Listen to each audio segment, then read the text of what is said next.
Good evening. My name is Jen Tompkins, and I'm the Executive Director for the Philanthropy and Engagement for the Jewish Federation of Omaha. Welcome, and welcome everyone on Zoom. We're very happy you could join us this evening to hear from Jeff Kirshenbaum and Rabbi Abraham about the remarkable visit to Poland and the Ukraine border, which was coordinated and sponsored by our national organization, JFNA, Jewish Federations of North America. Through your campaign dollars, we, along with the other 146 Jewish federations across North America, contribute our fair share in order to be a part of a collective organization that strengthens Jewish communities and is there in time of crisis. We benefit from JFNA in so many other ways thanks to your financial support. Lobbying in Washington, D.C., partnering with government of Israel to secure the Jewish state, provide professional development, collateral materials, marketing assistance, networking, etc. We want to give thanks for the numerous endowment funds that make our participation in these programs possible through our Jewish Federation of Omaha Foundation. Afterlife giving is really important to our community. Partial funding for this trip was provided by the Morton Richards Endowment. It was heartwarming to see our community respond so generously with all the medical and needed supplies that Jeff and Rabbi took with them in 28 duffel bags. And we're very grateful for all who were involved who donated $216,811 towards the Ukraine effort. For everyone on Zoom, thank you for joining us. Please use the mute button and use the chat for questions, and can raise your hand when we come to that part. So I have a little short bio for each person. Rabbi Abraham wouldn't let me read his.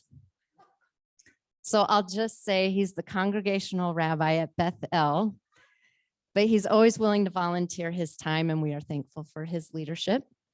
Jeff Kirshenbaum is the owner of Kirshenbaum Realty, a commercial real estate company in Omaha. He is married to Sharon Kirshenbaum. And they have two daughters, Alyssa and Lauren, and I think Alyssa is here. Welcome. Jeff has served on numerous boards in the Jewish community, and we thank him for his volunteer and leadership. He is co-president of the JSS board and also president of Beth Israel. Joey Shefchik is a reporter at KETV and a new member of Omaha's Jewish community. She grew up in LA and graduated in 2021 from Northwestern University, where she studied journalism, political science, and international relations. While at Northwestern, Joey was the recipient of 5 Chicago Midwest Emmy Awards for reporting and producing, along with several Society of Professional Journalists Awards, and her school's 2 highest honors for broadcast students. Joey's maternal ancestors are Ukrainian Jews. She has proudly reported on Omaha's Ukrainian community since before the invasion began. It's been an honor to share stories of brave Ukrainians and the Nebraskans offering aid, shelter, and donations. Welcome. It's from the bio section. Okay, we'll jump right in. So when you got this phone call inviting you to go, did you think about it? Did you make a pros and cons list, or was it just an instinctive yes? I'm not going to let you deflect all of them. I know how you do that. When Jan Goldstein and Rabbi Abraham called me and said, what are you doing in 10 days or 12 days? Do you want to go to Poland in the Ukrainian border? It was, first of all, I was shocked. And after I kind of peeled myself off the floor, it was yes, and then found out the details. I mean, I was honored to go and, talk to Sharon. She said, oh, you absolutely need to go. And I was all in. And within 24 hours of that phone call, we had plane tickets and we were working on an itinerary. We had spoken about, I think, the importance, when we had spoken, I think the community had spoken about what we needed to be able to do. The idea of actually going over there, I think, was a bit of a stretch, right? I had seen colleagues and other federations across the country that had or been part of missions either JFNA had put together or other major Jewish organizations. And so when the opportunity came, I was really honored that the federation kind of gave a spot and said, would you like to go? I was honored to be able to do it. When I did this story and I posted that it was 28 duffel bags, the questions that came flooding in were how like logistically, how do you make that happen? Were there any other options, or was it just full speed ahead with 1,000 pounds of things with you? The amazing part to me is that in less than a week, an email got sent out by someone at the Federation. I don't want to call names. I don't want to forget somebody, to the community saying there's a need for over-the-counter medical supplies. And we would be willing to take, we were going to take them on our trip, and other communities also, their versions of Rabbi Stephen and I were going to take stuff on their trips as well. And the response was immediate. And I was getting phone calls, come pick it up. Where do I drop it off? How do we get it to the J? And I mean, people were bringing everything from a small bag to boxes of stuff. And then we were here, I think a couple days before we left, packing it. And it was mind boggling to see everything out at the front. And, you know, the people just dropped what they were doing to bring things up. And we know that it was used right away. I think just to add to Jeff's point, it was the entire community. You know, I mean, because of, the connections that was sent out, the minute you hit, I hate to say forward on Facebook or what have you to share it, it was everybody. I mean, the Jewish community, I think, was front and center because it went out to them as a specific email, but just from even just our connections in the community, I mean, it was an act of kind of goodwill on behalf of everyone. But the logistics were fast. I mean, they were fascinating. There were flights that had to be changed of which airplane was bigger. One of I think we will never forget, we're sitting at O'Hare about to get on the flight from O'Hare to Warsaw. And luckily, thank God, Jeff kept his composure, but they called Jeff aside and they're like, because Lot had 28 bags that were going under the plane, and they're trying to sit there saying like somebody needed to have paid for this. And luckily, Jeff had kept the receipts from Chicago, and they were very kind, and they were very kind. I mean, they were still doing this for, they weren't doing it out of love. They were certainly doing it for dollars and cents. But it's a funny thing to travel with 28 luggage receipts. So yeah. I mean, I'm forever known as, you're the guy with 28 bags. Exactly right. We were called out of line and everything. It was great. So I tried to do some math, which is not my forte, but you spent almost as much time in the air as you did on the ground. What made that worthwhile?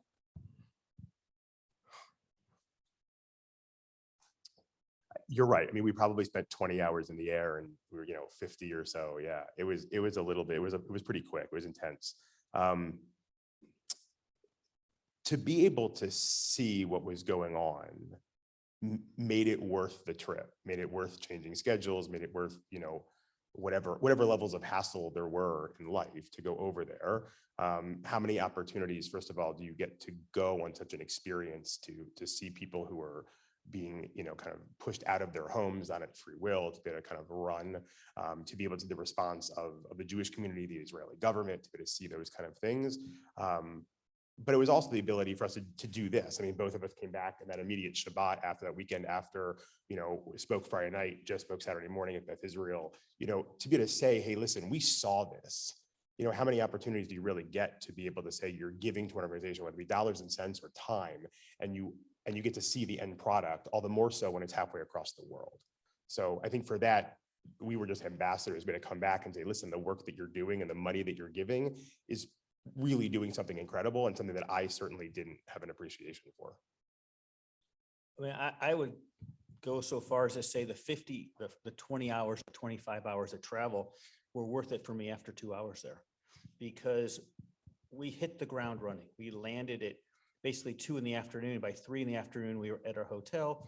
By 4 p.m, the 1,000 pounds of stuff that had brought, and what the other communities had brought, which was nearly 2,000 pounds or 2,500 pounds, was all being dropped off at a distribution center.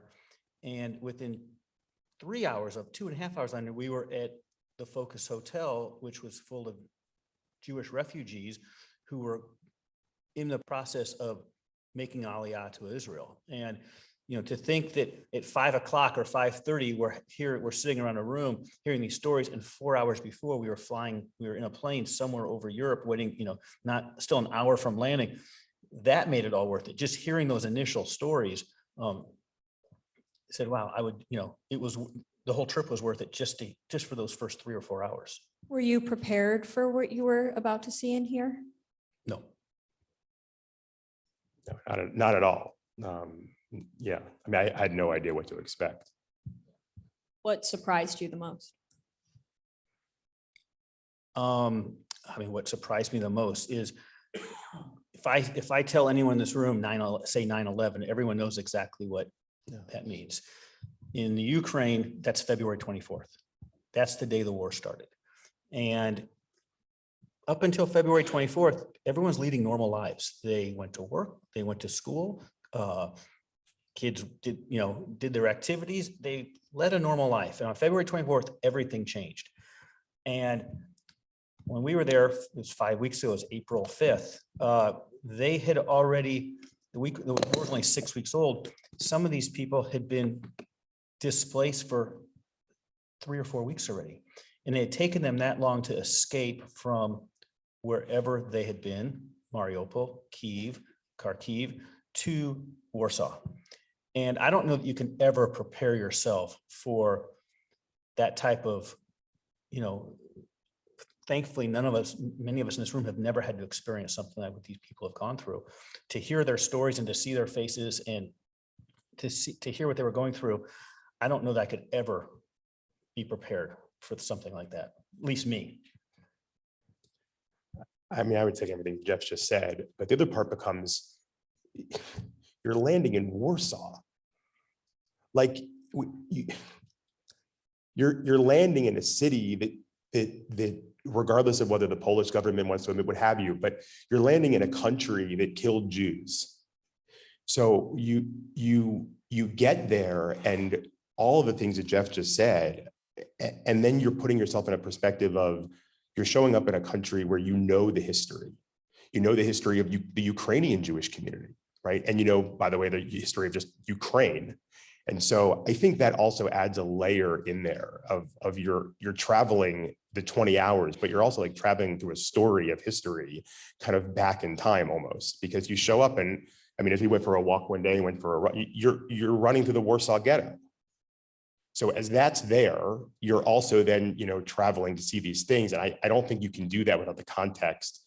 I think for our sake, on a Jewish trip, for caring about our Jewish identity, that's got to be part and parcel, I think, of the journey and everything we saw. Yeah, knowing that complicated history, probably a lot better than many of the people you're interacting with. How did that contribute to the way that you went about those interactions and the way that you approached this trip? Was that something you wanted to read up on and brush up on beforehand, or were you trying to be more focused in the now? You're trying to be focused in the now because it's such a short, intense trip, and there wasn't free time to say we're going to wander around and we're going to familiarize ourselves with Greater Warsaw. But I've studied it in school. I've studied it, as a youngster, whether it was in Hebrew school. I was a history minor in college. So it was there. It was always part of, as I would say, as we were on a bus ride from Warsaw to the ghetto on Wednesday morning, which was a 6-hour bus ride. In my mind, Poland was always, and I've said this numerous times, but in Poland is cloudy, cold, damp, snow-covered, and no leaves on the trees, and it's devoid of color. And sure enough, in our 6-hour bus ride, it was cloudy, cold, damp, snow-covered, and devoid of color. And you can't help, but as you're driving on these, they're equivalent to the interstate system, and you're driving through these through town to town and through these forests, that you're thinking, were Jews killed here 80 years ago trying to hide from the Nazis and from Polish citizens? That's probably one of the few times I had to actually process, because I was just sitting on a bus waiting to get from point A to point B. Even walking around, before our plane left on Thursday, seeing the foundations of the Warsaw Ghetto and thinking, it looks like a normal park now, but it's the furthest thing from it. Does bearing the burden of that history make it all the more impactful when you get to the border and you see the Israeli flag flying? Yeah, that was a pretty intense thing to see. You get to the border, and I think Jeff explains it better than I do, but you get there, and it's got this very kind of bizarre feeling to it, because there's tents and there's different things set up. I mean, it's kind of got this kind of concert and county or state fair type feel to it because of all these tents that are just open, right? And things I never would have imagined as far as the logistics. The third or fourth tent in is a cell phone company that's giving away free SIM cards. We land and, I turn on my phone, Verizon, thank God, has international agreements, and you've got perfect cell coverage. I can call anybody I want. They're walking to the border, and this is not the same type of world. So, the fact that they're giving away free SIM cards, they can call back to, mostly their husbands or fathers or uncles or brothers that are still there is an incredible, it's a gift, right? Who would have thought of the logistics of that? But when you walk right up to the border, or at least, you're, 100 yards from the actual border, but in this kind of open area, and you see the Israeli flag there, it's both empowering, but I don't think I've ever been more proud. And I feel like I've done a number of different things where, both in support of Israel and having been there at different times during its, kind of troubled past in the past 25 years. There's never been a moment that I've been more proud to be Jewish and to almost say like, that's, I have a stake in this country. And I guess on top of that, you see this moment of where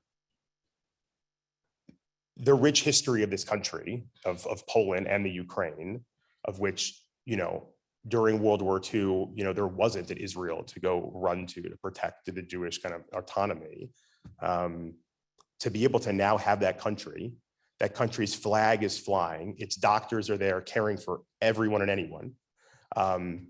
It's a pretty big, I think, statement to Europe in a pretty, it's a pretty impactful statement to be there and see that flag of what it's saying of, you tried to get rid of us, perhaps. Not only did you not get rid of us, but we're here and we're now taking care of what's going on here to let this not happen again. So it was pretty impressive. Obviously, we could watch 400 hours worth of coverage of this war on TV, and I'm sure we'll be informed and we'll be moved, but it cannot compare to 48 hours on the ground. So what is one moment that has stayed with you over the last couple of weeks that you want people in this room to know about? Well, I think the first thing is the monies that have been raised, not just in this emergency campaign, but through the annual campaign, that Israel line item. Everybody says, oh, what's that money go for? Does Israel really need the money? Let's keep it in Omaha. Let's keep it in your community. Well, we saw that money being used. And the day the war started, Israel, through the joint agency and the joint distribution committee and the joint distribution committee and every other alphabet organization that's out there, all got on the same page and set up these refugee centers at the border. And not just the one in Medica that we were at, but there's 5 others. And they couldn't do, so that's the biggest takeaway is like, our dollars are really being utilized and they're not being wasted. But it was the stories that we heard. It's the family that we met, one family at the very first hotel that was intact. It was the only family unit, father, mother, and kids, because they were from Mariupol and the Russians had bombed them. They had gotten out. And the Russians said, the only way you're staying together is if you escape into Russia. Well, they didn't want to go into Russia. So it was a 3-week trip to get to Warsaw. They were the only intact family they had. They had terribly blank stares on their face. They looked sad. It was, we met them and there's tears in our eyes as we're hearing their story. And we find out the next day that they were on a plane to Israel to start over. We found out a few days after we got back, but we knew they were going to Israel, and we saw a picture and it was night and day. They were smiling, they looked happy. And that's the happy ending that you're kind of hoping for. And so it's stories like that will stay with you. It's not necessarily the bus ride. It's not even seeing the border necessarily. It's, I think, hearing the stories and meeting the people that we met. The one thing that was, I think, surprising that I didn't, I guess, expect or kind of to come back with was the difficulty in making decisions of where to go. We heard from different people who were kind of leading the Joint Distribution Committee from JFNA. We heard different leaders. And one of the groups they were talking about was actually people who have survived the Shoah, but stayed in the Ukraine. And so people were being told like way ahead, like, I don't say a VIP status, but they knew that these people were coming through when they were coming through. And when they tried to figure out where to go, it was actually not surprising that some of the families wanted to go back to Germany, because that was a country that they felt comfortable with, where it is actually today versus, of course, clearly, 80 years ago. That kind of blew me away.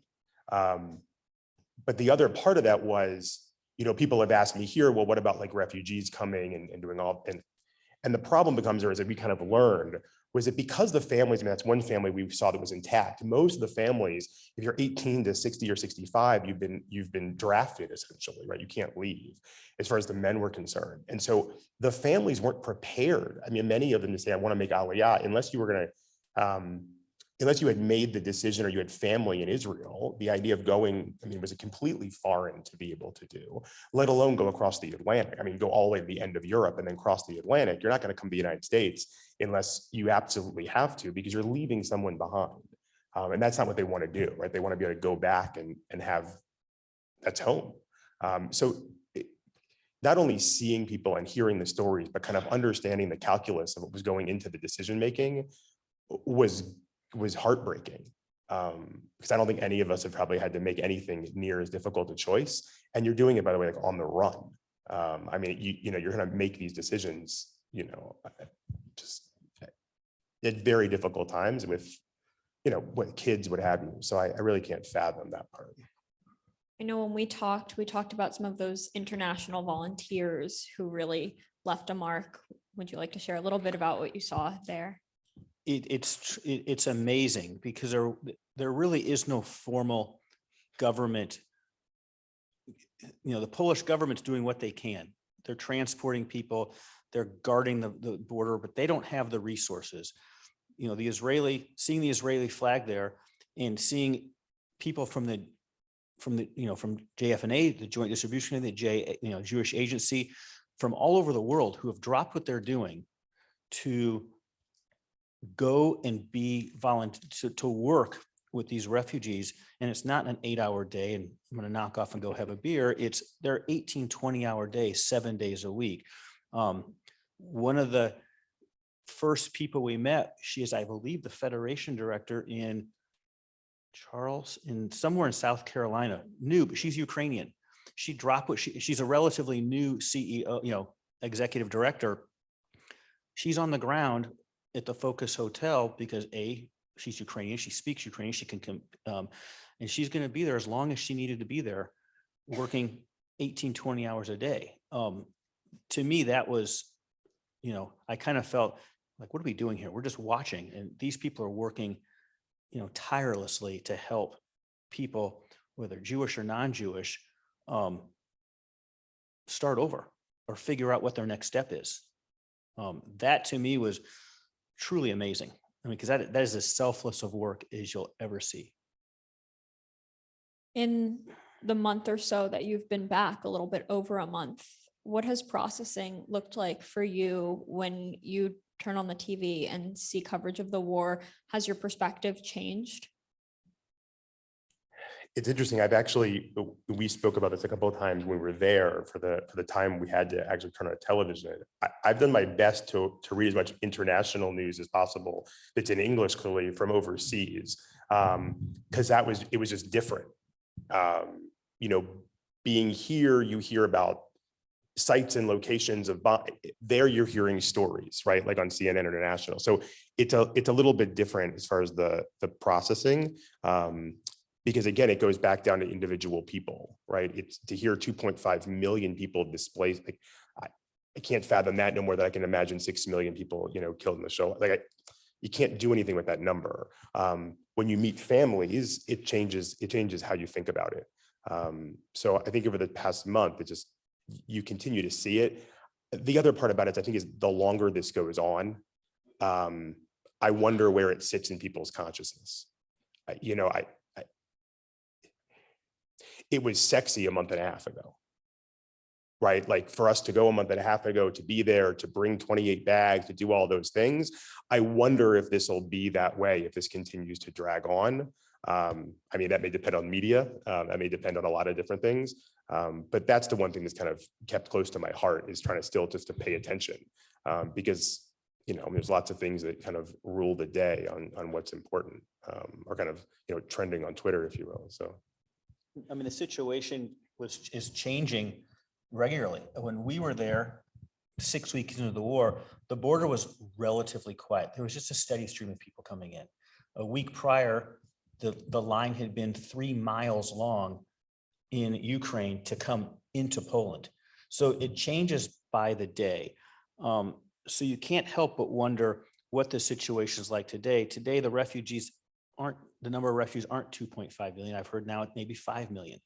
Well, where are these people going to go? The 2.5 million people that left a month ago haven't all found new homes. The Polish people who are housing many of these refugees, they can't take any more people. So I think my inclination is it's even more clogged now, and the needs are different. They're the same, but they're different.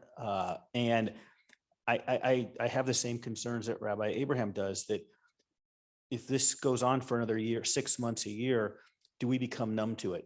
And does it just become not just a passing story in the news because a big apartment building got bombed, or 100 people died because of an attack? But if it weren't for that, we won't hear about it on the news for that whole news cycle. The problems are still going to be there. And, hopefully, God willing, the war ends. But even when it ends, it's going to take a long time to even have any sense of normalcy again. Would you go back if given the chance? Oh, in a second. I mean, you were ready to come home on Thursday because it was such a short, intense trip. But you kind of felt like you left part of yourself there. And you said, you know what, I don't need to go there and watch. You want to go there and help. And that help could be anything from, sweeping a floor in the hotel because there's 100 people going through there. That work is just as important as trying to make sure that a family has toothpaste and stuff for the night, or where they're going to get their next meal from. I mean, to Jeff's point, one of the, and as you mentioned, there were people that were there, that some of the international kind of aid workers. I mean, that's kind of probably a grandiose way of saying it, but they had just picked up and been there to be able to be helpful. But there was, it happened to be that they were Israeli, which made it all the more meaningful. But there were doctors that were there from Hadassah Hospital in Kerem, as far as in Jerusalem, in the, remind me the name of the warehouse. The Tesco store. Right. So this huge warehouse or what have you, that they're there. And by the way, there were no Jews there, because if you were Jewish and you wanted to make Aliyah, you were already kind of, you already escorted from the border. You already went to Warsaw. So they're just there taking care of people, taking care of people. There was a with the Israeli flag right above. Right. It was very evident who they were and what they were doing. And then you had a daycare kind of that was, makeshift, but opened in this warehouse. So the kids had thing to do to be able to play, oddly enough, being run by Israelis. So those are the things where it could have been anybody. I mean, of any skill set. On the back of the aid workers at this location, they had vests. So, something, whatever, that people knew these were actual workers as opposed to being kind of refugees, if you will. But on the back of their shirts in English was written the languages that people spoke. Yeah. Because what happened was you could have 3 people in a line to actually have a conversation, right? I mean, if you didn't speak Ukrainian or this person speaks French, whatever it was, we're going to get to the language you need. It just may take 4 people to get in line to do it, right? It's kind of the most diplomacy through the telephone game. So it was really interesting to see those type of things. And the other thing is, as far as the aid workers that we saw was, clearly, I think for us, the Jewish Federation of North America and the work they're doing is pretty amazing. Jeff's mentioned the Focus Hotel. Essentially, the Israeli government comes in and rents out 3 or 4 hotels. They turned the Focus Hotel essentially into a makeshift, essentially doing processing work for people who wanted to make Aliyah. So, when we walked through there, we're seeing adults who are basically getting an info session of what it's going to be like when you get off the plane at Ben Gurion. So it was pretty intense that they put this together so fast. And they knew what they were doing. It was as if, not to say as if, they clearly had planned for it, which is pretty amazing. So that was incredible to see that had been done and that they had the forethought to be able to kind of pull it off. The other organization that was World Central Kitchen that we saw everywhere. We walked through Poland or walked through Warsaw. There wasn't homeless people just sitting around. Everybody was taking, it was pretty amazing in that regard. It's when you think about it, if you're a refugee and you leave on short notice, maybe you have an hour, maybe you have a day, and you want to pack your car, but all of a sudden you're driving and you run out of gas because there's no gas stations, or the road's been bombed and you have to start walking. Now you're down to typically a rolling bag, and you're pushing a stroller, or you're walking with your children, or you're pushing a wheelchair of an elderly person. The one thing you take is, in today's world, is a cell phone. And we're at this Tesco store, which is like a big Walmart. It was closed in this small town. And the mayor had the foresight to not have it demolished for redevelopment, but to leave it open because he said, we may need to have open it up for refugees. So it's a big 80,000 square foot, 100,000 square foot warehouse. And every place that there was an outlet in this wide open space is a power strip. And if there's a double outlet, 2 power strips. And then in the 6 power strips, in the 6 outlets on the power strip, there's 6 more power strips plugged in. And now all of a sudden you have 36 or whatever the math is, and everyone's got their phone charged, because that's the first thing a refugee has to do, is because they can't. That's how you contact. Remember, you've left part of your family in Europe. And that's something something I wanted to take a picture of, because no one would ever believe it. We could not take pictures in the refugee center, but so that's something that's etched in my mind. But just seeing this monstrosity of cords and cables, and everyone just saying, I'm just charging my phone. And while their kids are running around and, in this room, in this store, it was mind boggling to me. It's not any different. The only thing different than when our relatives came over from the Ukraine or from Poland 100 years ago is they didn't have cell phones. That's the kind of thing we need you to be the eyes and ears on the ground for. So I would love to open it up to questions from everyone. Is there a mic up here? I was told there's a mic coming our way, and we would love to hear from you all. I've really enjoyed your discussion about this. Rabbi Abraham, you mentioned that early on that you went there, of course, aware of historically the Ukrainian role in the Holocaust. And of course, not only were they involved in the Holocaust, but they were known as the Ukrainian SS, being especially vicious toward Jews, perhaps even more than any other group. And I'm wondering, is it either then or now, does the juxtaposition of the fact that now Ukraine is led by a Jewish man, and now the people are flying Ukrainian flags all over, if that the images play a role in your mind, do you think about that, and what thoughts go through your mind? Thank you. It's a great question. It is pretty bizarre. I think the juxtaposition is a good word to use. It is extremely strange. Jews were not killed in the Ukrainian camps. They were killed with guns and put into mass graves. Right? Concentration camps were too nice a form. Right, for the Ukrainians. So it is pretty amazing to then see that this gentleman who was the equivalent of probably a funnier version of the West Wing, would then, kind of become the president of their country, as far as Mr. Zelensky or President Zelensky, is pretty amazing. I don't know. I would be curious to know. I don't know the information. The number of people in his own country who perhaps knew he was Jewish or not. He doesn't really talk about it, right? He's mentioned, or he spoke at Babi Yar and done other things. But that is there. I've spoken with, our wonderful Hazan at Bethel any number of times, and his father, blessed memory, who was a survivor. And the Hazan would look at me and say, listen, the Ukrainians were, there's certain words you're not going to use on a stage. And so it is strange. It is certainly strange. But at the same time, we were in Warsaw eating kosher meals at a hotel. They had a kosher kitchen. You're walking around a beautiful city that I was wearing my kippah everywhere I went, feeling incredibly comfortable, in a country that 80 years ago would have taken any of our ancestors and pushed them into a camp. And yet at this point, we're welcoming people in, trying to find them a home. So maybe there is something that people can learn.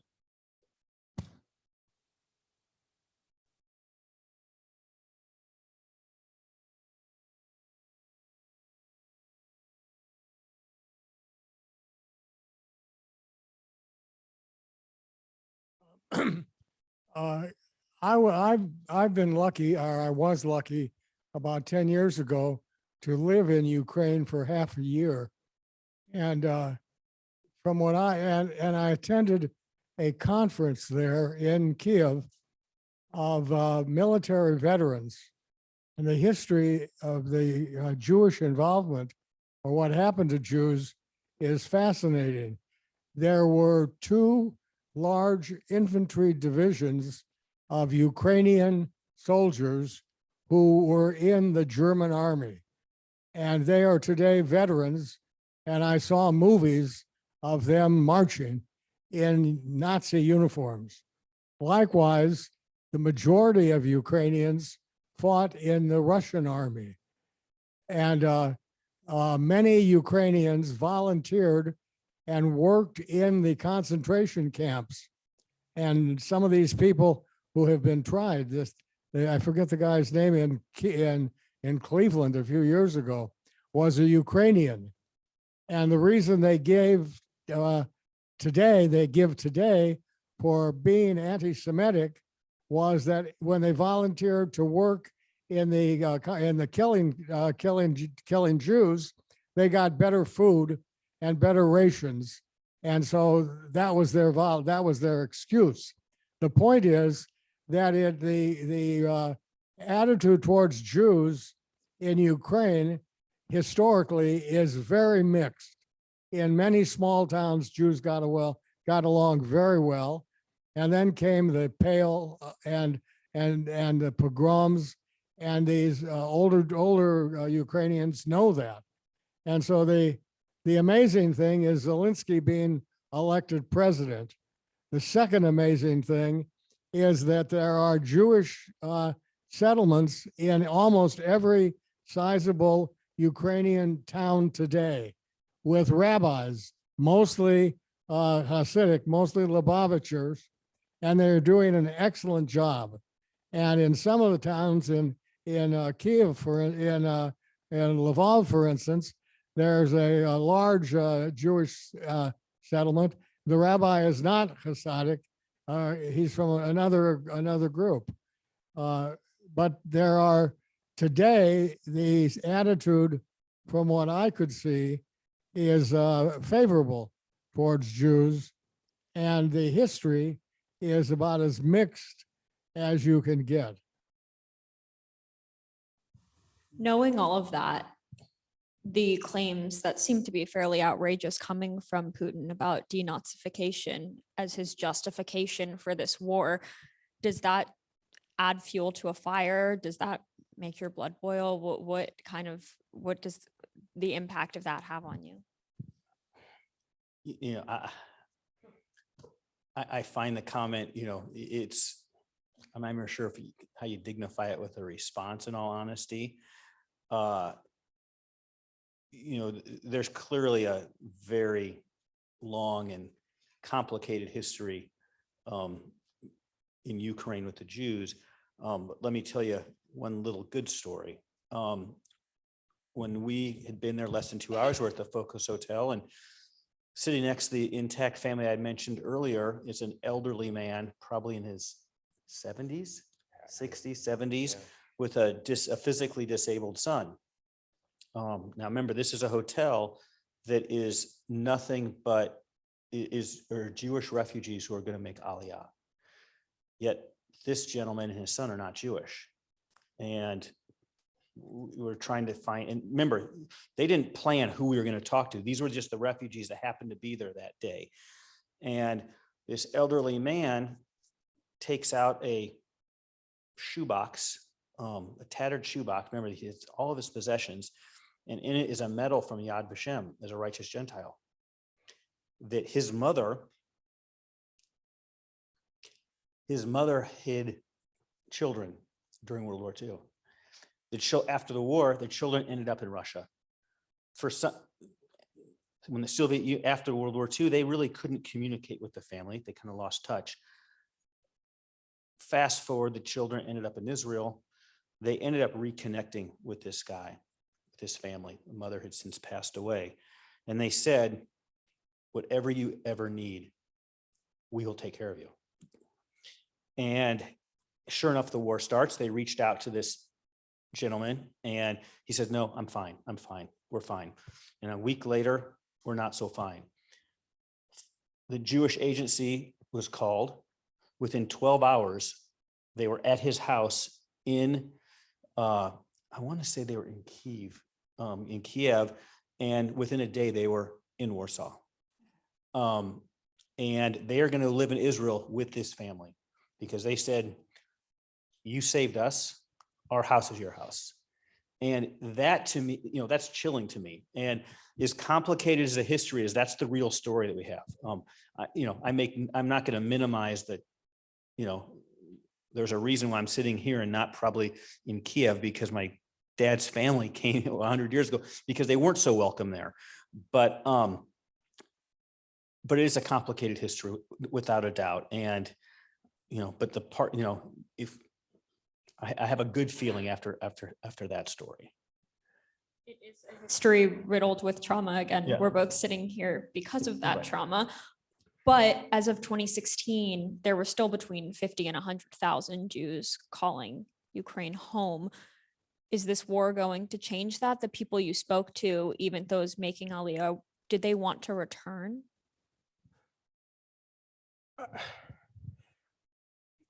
It was interesting, again, I think that a lot of people were conflicted about where to go next. When we were at the border and we were there, there were a lot of there was a beginning of kind of all the reporting of people deciding to go back because, husbands, brothers, uncles, what have you, had kind of moved into the western part of the country. So, well, maybe that's safer, right? Because they're not going to try and go after, you miss Western Ukraine. Well, now you're in Poland and now you've got, World War III, right? So the hope was, well, perhaps it's safer to go see people. But I didn't get the feeling that was the impulse of the people at the moment. It was trying to figure out where they were, what was next, right? What was kind of next on the agenda. I mean, interestingly enough, you're not a math person, but I like numbers. They gave us some numbers, and on April 5th, roughly 9,000 Ukrainians had made plans to go make Aliyah. Okay, more was only 6 weeks old. The interesting fact, though, was 11,000 Russian Jews during that from February 24th through the 1st of April wanted to leave to go to Israel. That was, I think, very unexpected. And a lot of that was because disinformation. They were finding out about the war from their relatives or people in Israel, people from people they knew from around the world, and they realized we can't necessarily stay here. Many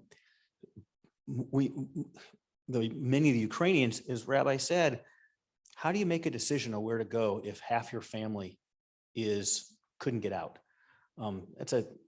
That's a decision no one should ever have to make, and not many of them could make that. The ones that could will end up in Israel. Many of them want to go back. Remember, before February 24th, they were living very normal, happy lives. They were free, they had religious freedom, they were living well.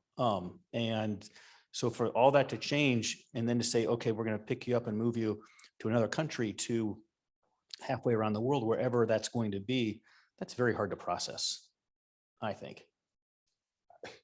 I also want to just go back real quick. I don't want to minimize what Jeff had said or for us to kind of pass over it. The Yad Vashem doesn't give away those medals real easy. So that's like one of those things that when you say a get out of jail free card, that was a really big deal. I mean, the fact that the gentleman kind of passed it around and we have a picture of it on my iPhone. I mean, it's giving away the Lou Gehrig baseball card, right? It's like, you're not gonna let anybody touch this. I mean, this was that type of a thing that his mom, when they made it to Israel, this is Oscar Schindler type of stuff, right? To be given that kind of notoriety. And if you think about all the family photos that he left behind in favor of taking that in his shoebox. Exactly right. But I think to his own wisdom, he knew that was valuable on a different scale, maybe to someone, and it sure was. Because if you show up at the Israel agency and you say, listen to the Sochnut and say to them, listen, this is where I want to go, I have friends there, what have you, and by the way, my mother did X, Y, and Z during World War II, and here's the proof from your own government to prove it. That was an incredible thing to see. And Israel also is taking in, I believe, was up to 6,000 non-Jews. Right. It wasn't just, that clearly because of their own, politics, they have to be careful. That was one thing. And the other was that on Thursday morning, we heard from a young woman. I mean, she had to be in her 20s, but she was in Moscow. She was in charge of like a number of JCC kind of youth groups throughout both Russia and kind of Russian break-off countries. And so, I had asked the question of, well, how did you know about this? And she, kind of gave a smart answer, but she came back to the fact of saying her friends told her. Right. It wasn't through the newspaper. It wasn't, all of that was done with, right? You'd be getting, 18 months or 5 years in prison. So that was done with. So it was everything from, if she didn't have people, and just like we have, kind of different news channels here in some regards, they're only run on state media. So what their friends are telling them that are in Moldova and, what have you, in Warsaw, wherever, she's going back to her friends saying, hey, listen, this is what I'm hearing. And she has friends who are saying we should leave. And she has friends saying, it's nonsense, right? Whatever you're hearing is of course a fabrication of the truth. And the fascinating part about that, she was Ukrainian. She had lived in Kharkiv, but she moved to Moscow because it was a bigger city and she could oversee the programs in these multiple countries.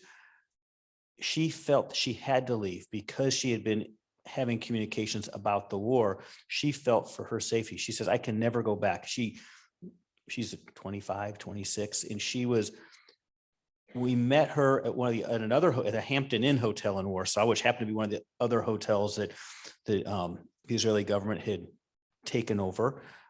And she was, on the one hand, a refugee, because I asked her, where are you staying? She says, well, I was staying in the hotel for a period of time, but I worked for the JC, the joint agency, and they put me in an Airbnb through the end of the month. Well, the end of the month was 12 days ago. We have no idea where she's at right now. Her goal was, she wanted to go back to Kharkiv. Her brother's there. Her brother can't leave. She can't go back to Moscow where all of her belongings are. She's 25, 26. In that same conversation, there was a 19-year-old girl there who came up through the youth programs and now had a very, entry-level position with them. Well, when the war broke out, she was with some friends and she could not get back home. She is now sitting in Warsaw by herself. Her entire family was still in Kharkiv. Someday she could get a hold of them. Someday she couldn't. She had no idea what was next in her life. She ended up getting a tourist visa to Canada, to Toronto, which is great, except that you can't leave Canada, and she's there for a finite amount of time. There happens to be a Ukrainian population there that she can stay with for a period of time, but she's 19. This is a girl that should be, that is now completely on her own. I mean, she has, and hearing that and sitting around a table, not unlike this, and talking to her 4 hours before you get on the plane was just mind-blowing. Just mind-blowing. I want to know if you've been able to stay in touch with anyone, but I want to make sure everyone else has a chance to ask your questions because I will monopolize the microphone. So We have We a have question. time for maybe one question here, and then we're going to check the Zoom chat. Okay, well, I see a hand raised over there. In the meantime, have you been able to keep in touch with anyone? We've gotten we had a WhatsApp group that was built by the folks at JFNA when we got over there. And so we've continued to get some information. Other people who have done conversations with media have kind of put stuff on there, but that's how we found the photo of the family that Jeff spoke about that was in Mariupol that ended up being getting to Israel. You know, that's how we saw that picture, right? So we have kept in touch in that regard. Both of you are to be complimented. It's really fantastic listening to both of you. My question is, having gone through this experience, what would you say to Americans and to Jews is now our responsibility? Is Jews, we have a responsibility to other Jews. I mean, that's pretty much 1 or 1A right up there at the top. I think the easiest thing is, you know, the money, and I go back to the annual campaign, or in this case, you know, and the emergency campaign, those dollars helped. Those dollars brought those people to the Focus Hotel to help get them to Israel. You know, that there's no other country that we witnessed that had any sort of presence there, any formal presence. There was no Western European, no Germany, no France, no Great Britain, United States, Canada, you name the country. Nobody has a presence at the border or in Warsaw, only the Israelis. I mean, think about that. That to me is unheard of. And so I think as Jews, we've always made it a point to, when there's Jews in need, wherever they are in the world, we work to help. I'm not going to comment on what America should be or shouldn't be doing, because I think there's 60 people here. We might have 60 different opinions, maybe 80 different opinions. But you know, Israel had made plans, and you know, my facts may be a little bit outdated now, but in early April they had made plans to accept 100,000 refugees. That's a country of 9 million people, and that's, you know, equivalent to the United States taking almost 3.5 million people. I'll let everyone else kind of draw their own conclusions from that. So, you know, I think when it boils down to it, is Jews are always taking care of Jews wherever they may be. And in this instance, it's not just Jews that, you know, we're taking care of. We were taking care of, you know, period, Ukrainians, period. Yeah, I think, Steve, I think to your point, I think that's exactly, you know, kind of what Jeff said. I think we do certainly take care of our own, but I think, you know, being there and seeing the Israeli flag over top of doctors who were taking care of everybody speaks volumes. As far as the Jewish community, you know, I think that sometimes, I think that we get whiplash, that we pay attention to what's kind of sexy at the moment and what's there. You know, Rabbi Azrael mentioned, we read something yesterday, and he was absolutely right. You know, there have been upwards of 19 or 20 individuals killed in the past couple of weeks in Israel in certain acts. I think we need to be able to kind of keep our eye on the ball and to be able to realize that, you know, the Jewish community, while we may be in Omaha, the reach that we can have is pretty great. And so, you know, whether it was the Band-Aids or it was the dollars that were donated, you know, that was brought with us. We just happened to be able to be the lucky ones that got to go. And so that makes a difference. And I will be the first to admit, was probably more cynical than I should admit of Jewish Federation annual campaigns. And yeah, the idea of what that money goes to, I would get rid of the listing of everybody's names and the dollars next to it and how much everybody gives. That part may be something that doesn't work for me. I apologize, Jen. But nevertheless, it made a huge impact for me as to the why we do it. Because that money was there for them to be able to pull out, you know, their Visa card, if you will, and rent these hotels and be able to get these folks out. And that was just incredible. I mean, you know, we can barely kind of run, Shabbat services and take care of lunch afterward and all those kind of logistics to do that. And they're sitting here being able to move people across countries and make aliyah and do all these things. And it was incredible to see. So I think American Jewry should just be pretty thankful we live in the country we live in, and give what you can, in other words, $18 or 18,000, to be able to say that, God forbid, we're taking care of, what's across the ocean.